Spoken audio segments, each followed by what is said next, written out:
Gracias por continuar en sintonía de Antena 102.5 FM.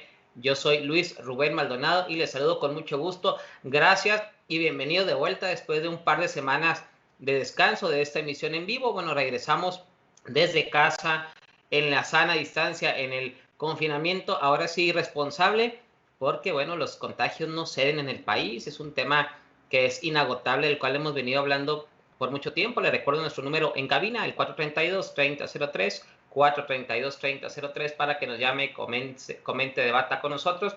Y bueno, también le recordamos que nos puede mandar un WhatsApp al 614-363-2021, 614-363-2021, y comenzamos nuestro plan de vuelo. Y recordamos que el fin de semana, la triste noticia de que Alan Parker, este famoso director de musicales, y sobre todo es la película La vida de David Gale, falleció. Entre mis favoritas de este personaje, sin duda, es la interpretación que le da al musical de Andrew Lloyd Webber, Evita, que protagonizó Madonna en una polémica actuación junto con Jonathan Pryce, el hoy famoso actor por haber encarnado al Papa Francisco I.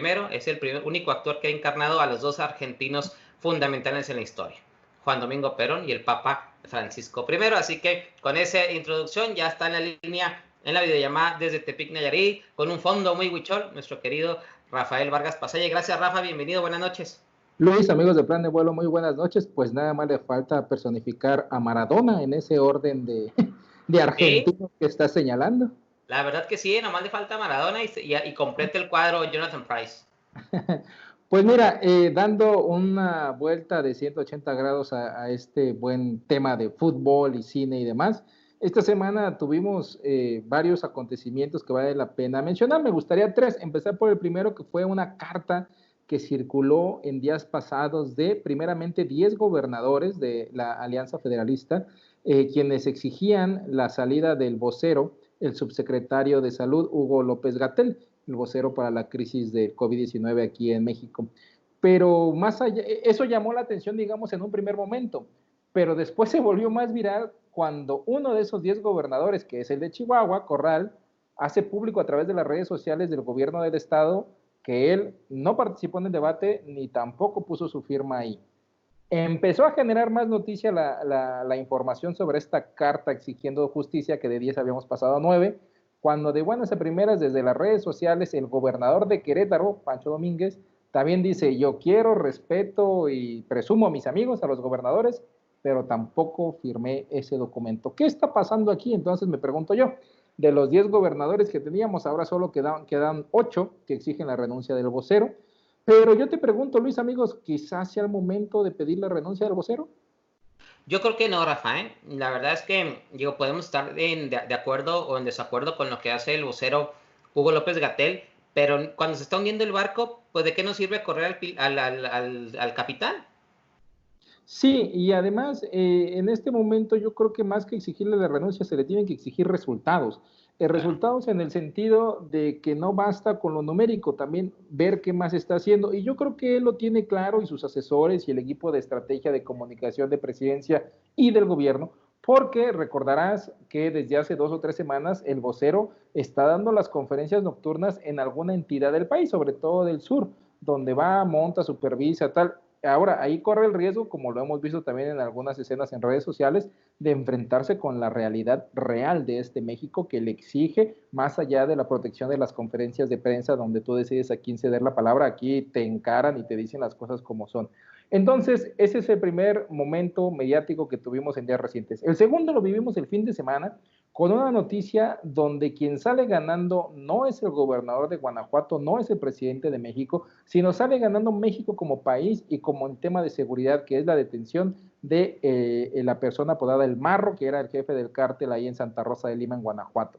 Interesante estrategia, porque no se recurrió a las armas, no se recurrió a la violencia, se hizo una detención ya con un trabajo de inteligencia bien coordinado por parte de todas las autoridades que participaron, tanto a nivel federal como estatal y local, y eso habla bien de las Fuerzas Armadas, habla bien de la Procuración de Justicia de una entidad, en este caso Guanajuato, pero sobre todo habla bien de que sí se pueden hacer las cosas cuando se ponen de acuerdo. Esos son los resultados que quiere ver la gente. Aquí sobrepasa las encuestas, sobrepasa los gustos, las filias, las fobias. A todos, yo creo, en México nos da gusto que se detenga a un líder delincuencial como lo es esta persona con estas características. Claro, Rafa, creo que cuando a un criminal o un presunto criminal se le detiene de esa manera, primero es de celebrarse, porque en la época de los derechos humanos creo que es fundamental. Segundo, es un gran golpe. Y tercero, eran más de 18 meses de un operativo en conjunto que no daba resultados, pero la paciencia, la inteligencia y la coordinación entre gobierno estatal y gobierno federal, en el caso de Guanajuato, siempre rinde resultados. Y eso lo quiero ligar con un tema que también está en los medios y que la gente seguramente se ha enterado de alguna u otra forma.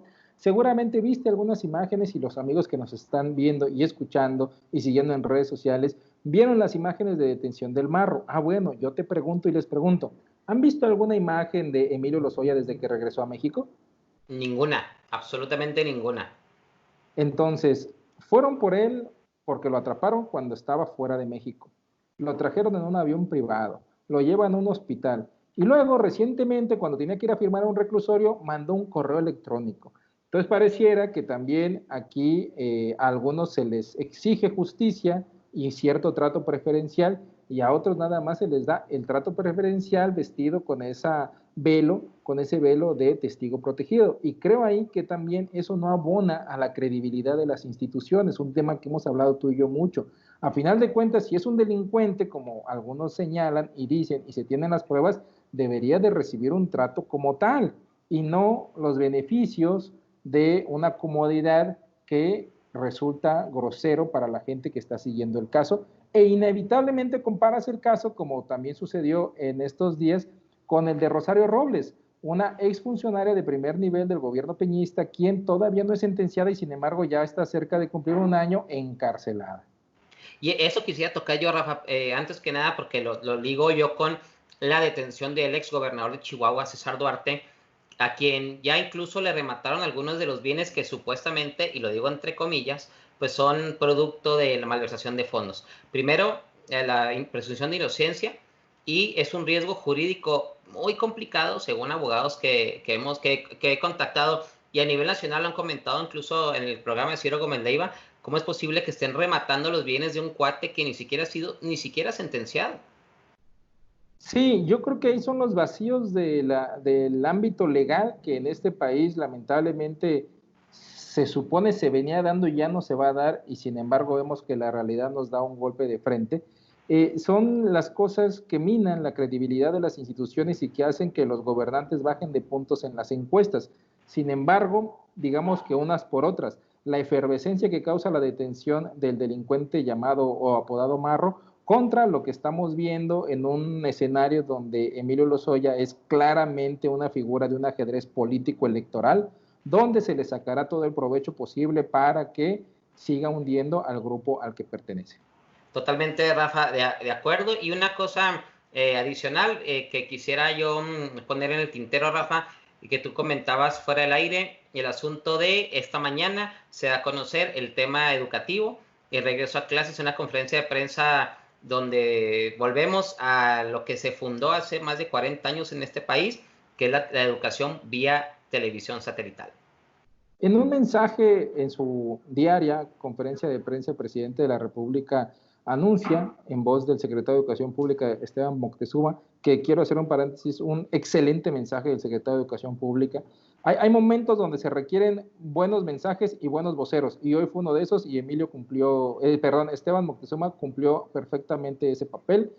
Sus asesores seguramente le prepararon un muy buen documento porque es un documento sensible que habla precisamente del momento, del contexto en el que estamos viviendo. Es de los pocos que se ha atrevido a decir, atrás de esa cifra de 44,000 fallecidos hay familias, hay historias, seguramente algunos de ellos tienen que ver, si no es que todos, con la vida académica que estamos viviendo, maestros, alumnos, familias y demás.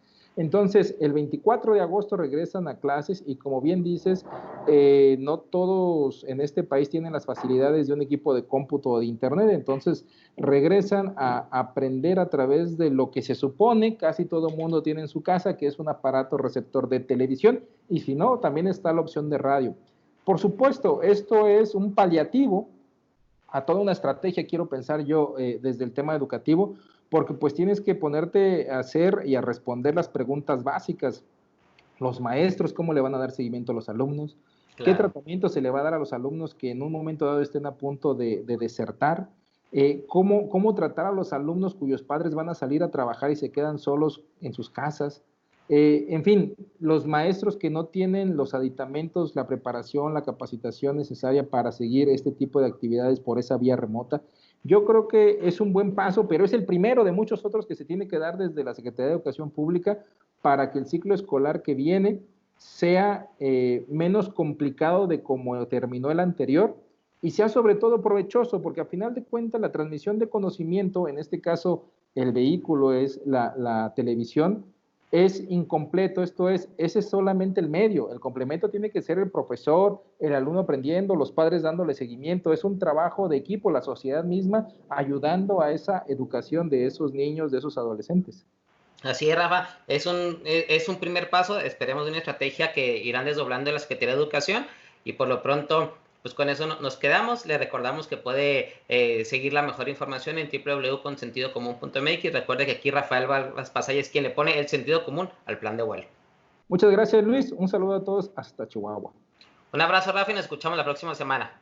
Hasta pronto. Vamos a un corte comercial y nosotros regresamos aquí a Plan de Vuelo.